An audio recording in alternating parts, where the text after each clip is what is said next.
Hello, everyone, and welcome back into the GSMC Fantasy Sports Podcast, brought to you as always by the GSMC Sports Network. We are now in our fourth segment of the show, and like I said, we always had to transition from the NFL to college football sometimes, especially with the Week 10 slate for Saturday. Like this, a lot of huge games could determine CFP frontrunners and CFP pretenders. And a lot of it stems in the three major conference races, that can come down to a lot of different things. There are so many different stakes and so many different games that was tough to come up with. So many. That's why I had to limit myself to 3 this week, actually, in terms of whether it's importance or just fantasy excitement that could be generated from these games. But all 3 are still very important, I believe, maybe one less so than the others. But I still think that no matter what, these games hold a lot of fantasy and real life weight for fantasy college and just regular college football fans as well. So without further ado, let's jump right into this segment. Starting off with the one game that I feel like is lesser than the others, but not by much. An entertainment value which certainly makes up for itself in that department because of the dynamism both of these offenses could have. However, one offense has been weaker than the other, while the other offense has been more surprising than the other. And this is the Ole Miss-Arkansas game. This is a classic SEC rivalry that might not have as much meaning as we think because Ole Miss, for all intents and purposes, at least in my opinion, is eliminated from the CFP, and Arkansas just playing for pride here and potentially playing spoiler over these next couple of weeks. They have a couple other ranked matchups as well, a big one being against Texas. So we'll see if they can pretend to play spoiler. But the reason why this game is so exciting is because of its fantasy implications. Because both of these offenses, yes, Ole Miss is being more disappointing, have the opportunity, though, to give you a lot of fantasy points. Jackson Dart is still a premier QB in the world of college football. Trey Harris is a fantastic receiver. And I feel like this team can be dynamic enough to still be an intriguing fantasy option for you week in and week out.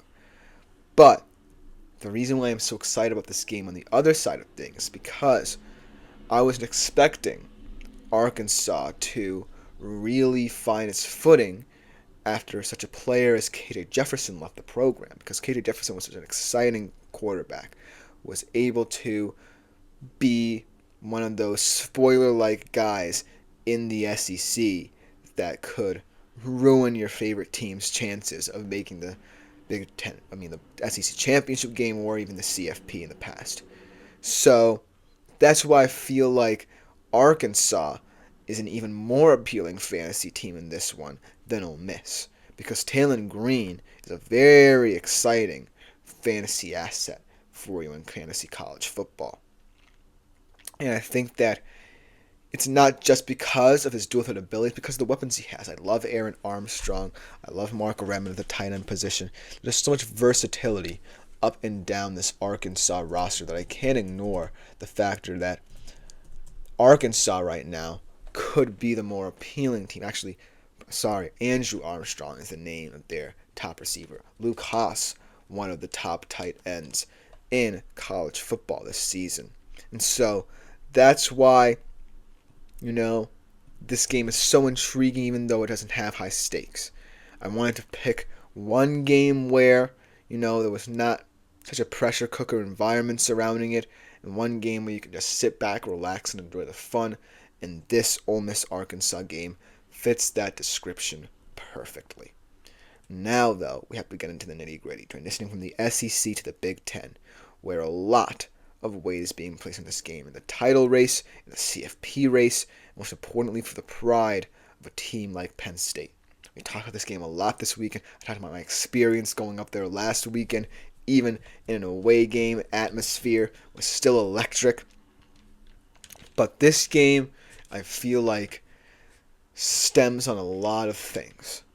One, injuries, because that's an important factor for Ohio State along the offensive line, trying to protect their top valued fantasy assets for you in fantasy perspective in Howard, Judkins, and Henderson. But also on the Penn State side of things, because it seems like I'm not necessarily correct in saying that Drew Aller will start this game out right. It seems like it's going to be a game time decision, and Bo Prabula could have to step in. And so that leads to a lot of tension here, not just in real life, but trying to make fantasy college football decisions, because both of these QBs, Howard and Aller, you could say you can rely upon a lot more than other QBs this season from a fantasy perspective. Aller because of his big playability, Howard because of his efficiency and his experience at the college level. Both of them have their back against the wall. Aller might be playing a little bit gimpy in this one, and Howard's playing behind a far more weakened offensive line than we thought they would have at this point in the season. He's going to be playing with a third-string offensive tackle in the line, actually, because not only did Josh Simmons, who was backing up Ratledge, go down with injury, but his backup, Zen Michalski, goes down with the season-ending injury as well. So that offensive line is very banged up, and Penn State's defense is one that can very much take advantage of that. And even Nebraska's defense at times took advantage of it as well, so there are concerns there.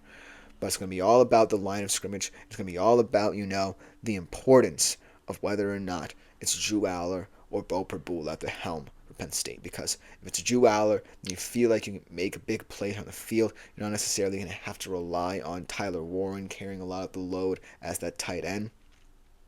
But you're still going to, if it's Bo Prabula, have to find ways to generate yards, get points on the board, because Ohio State's not going anywhere in this one.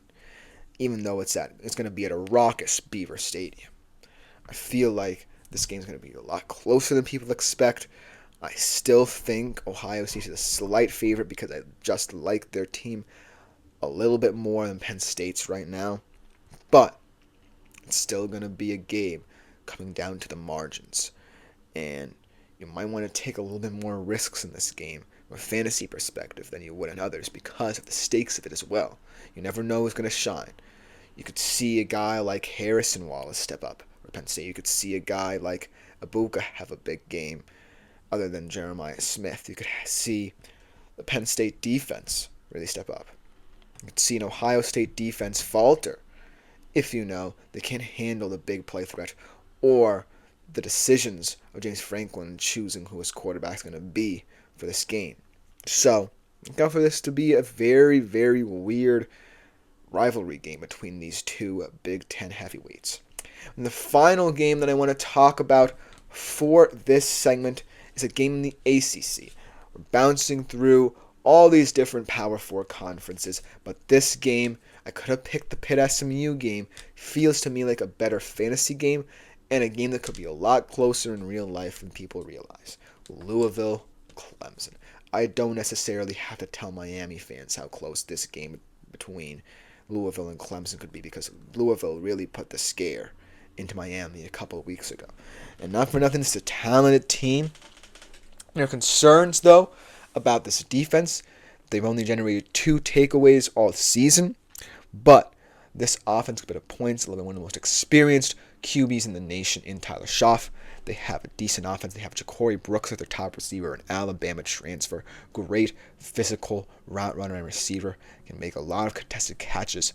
And I really like the tenor of what they're building there at Louisville. On the Clemson side of things, though, if you are the Clemson Tigers, you should be very happy about your stretch after that season opening loss to Georgia.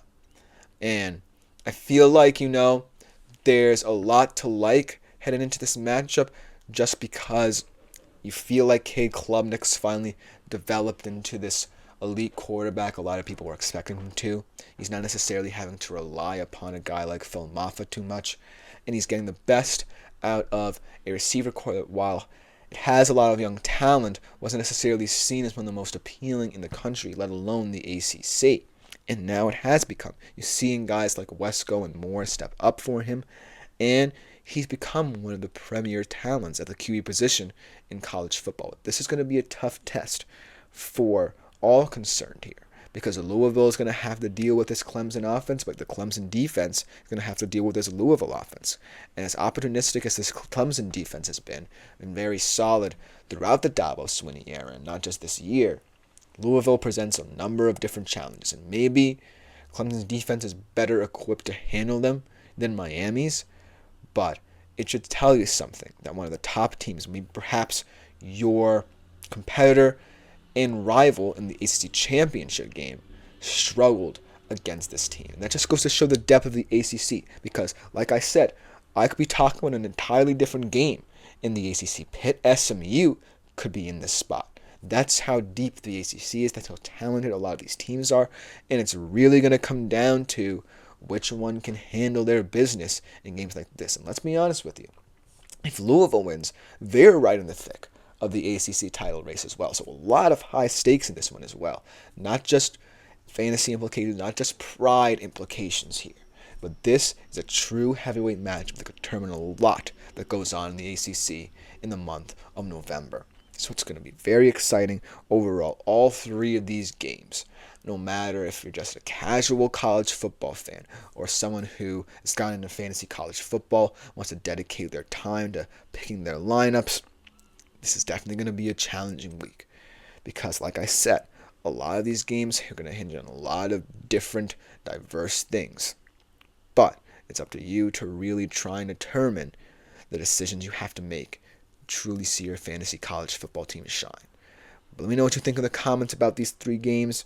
When we come back, though, for our final segment of the day, we transition yet again to the NFL, specifically, yet again, the Sunday Night Football game, giving you some stardom cinema advice in that regard. Going to have to change a few things, but we'll be right back to talk about it after this short break.